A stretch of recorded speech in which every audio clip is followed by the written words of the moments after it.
I may not be a professional cryptozoologist, but if there's one thing I know, the best time to explore the forest is at night, when all of the animals are most assuredly asleep. Nothing could go wrong. I'm gonna head in there and let you know what I find.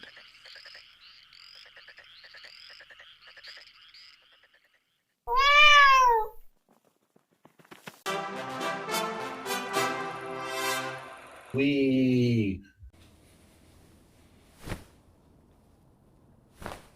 Greetings, film connoisseurs, and welcome to the October edition of the No Flimflam Film Fan Film Review Roulette. You choose the films, the wheel spins, and whatever it selects, I must review. It may not technically be October, but it's October in our hearts, or where our hearts would be if we had them.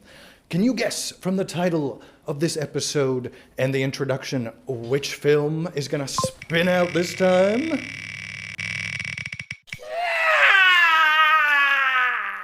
could anything stop the giant spider invasion? Ah, exquisite choice. The Giant Spider Invasion, a low-budget science fiction horror film from the 1970s that dares to ask the question, can we dress up a Volkswagen Beetle like a Black Widow because our other giant spider just blew up in a horrific fiery accident and we don't have the budget to make another one?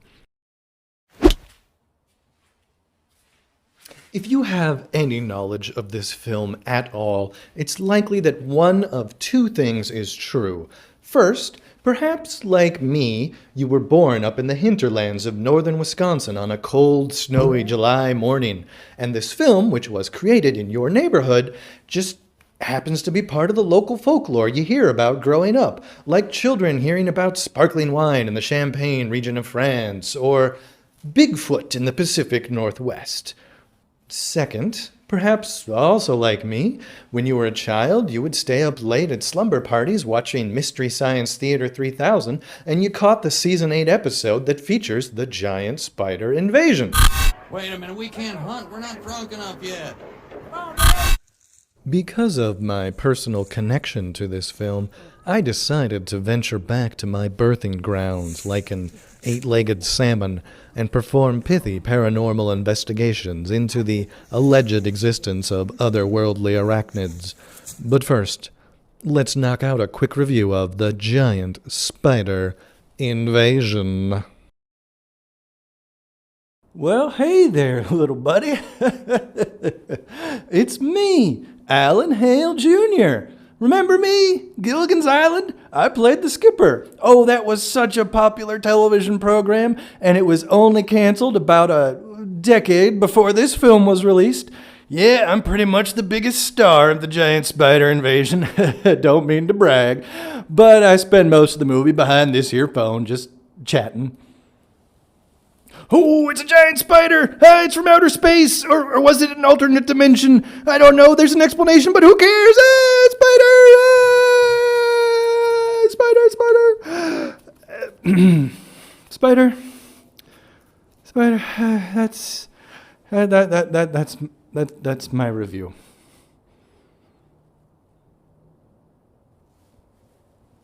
Spider.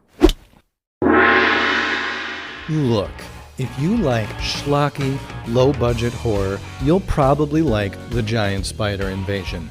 And the fact that a small scene for films like this developed out in the tiny towns near my birthplace is, well, that's pretty special. Hollywood Midwest, as locals called it, started in Gleason, an unincorporated Wisconsin village where a Latvian immigrant named Bill Rebane founded the studio that made The Giant Spider Invasion and many other films in the 1970s and 80s. Films with titles like The Capture of Bigfoot, Twister's Revenge, and Blood Harvest.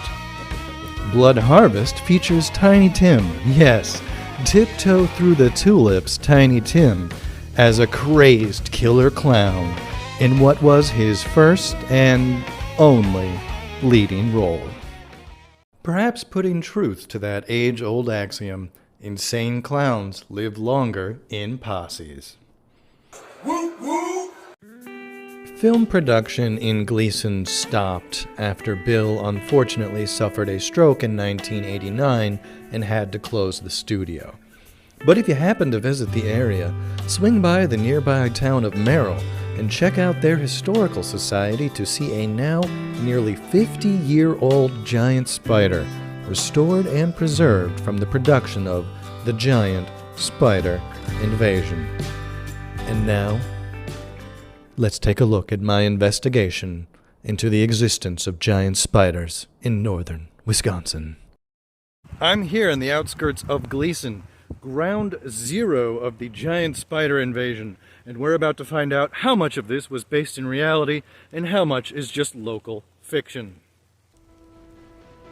Do not let the quiet serenity of the Northwood scenery fool you. There are secrets here, and I'm going to find them. Signs along the trails point to very clear dangers. All over the countryside, I found evidence of otherworldly destruction. Yet when I asked the locals if this devastation was caused by giant spiders from outer space, they just laughed at me and told me to leave. Clearly, they were too traumatized to talk. And when I raised the topic of cryptid creatures creeping quietly in the forest, it wasn't spiders that people wanted to discuss, but rather something else.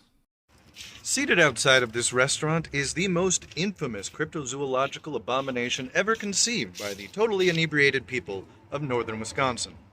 Also, a Hodag.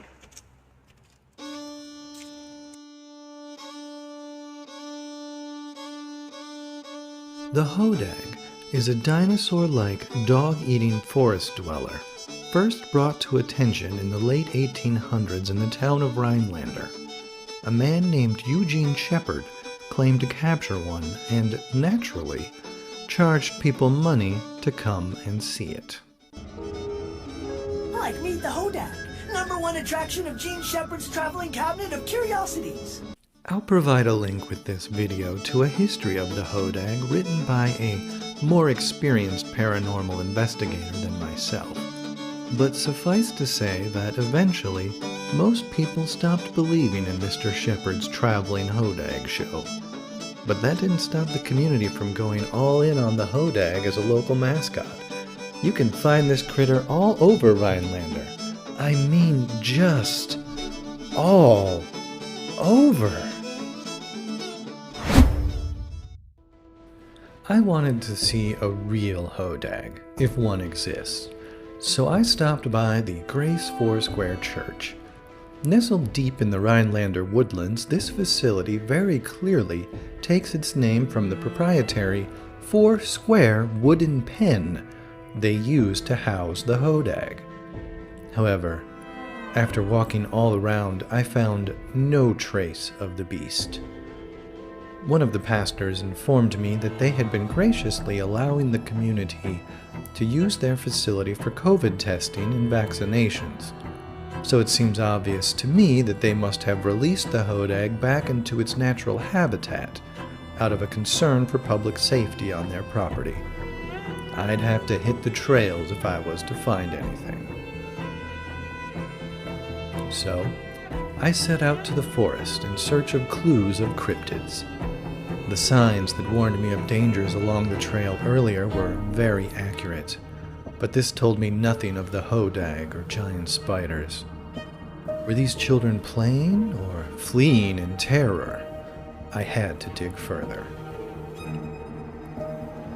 Plenty of natural food sources in the woods here, but it is well established that Hodags are carnivores that prefer white bulldogs, and giant spiders, well, they're also carnivores and they prefer hillbillies and sea captains. This lead will get me nowhere. Aha! Do you see that? Spiders shed their exoskeleton as they grow. Here, I found clear evidence of massive spider legs. Are alien spiders molting in the fields near Gleason, Wisconsin? And here, Deeper in the forest, a nest of enormous spider eggs. This is the best and most conclusive evidence of giant alien spiders from another dimension I've ever found. But I'd better not stick around in case their mother returns. You see, to the untrained eye, this beautiful autumnal Wisconsin scenery may seem like a relaxing place to meditate.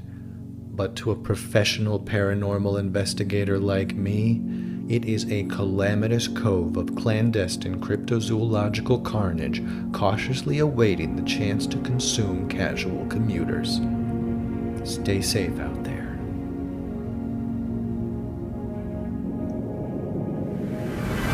Hey there, little buddy. It's me, Alan Hale Jr., the skipper and the breakout star of Giant Spider Invasion. Here with a quick reminder you can keep this channel alive by clicking that subscribe button if you haven't already. And hey, if you're in the mood, why not click the like button as well? Thanks for sticking around this long. And hey, where's my check? I said everything I was supposed to. I'm going to be in my trailer. This month's film was selected by a follower on Instagram who, oddly enough, didn't actually know about the YouTube channel. You can suggest films on any of the social media linked below. The next theme we're taking suggestions for is winter holiday films not made in the United States. If you have an idea for a winter holiday film that is not from the US, please comment on this video.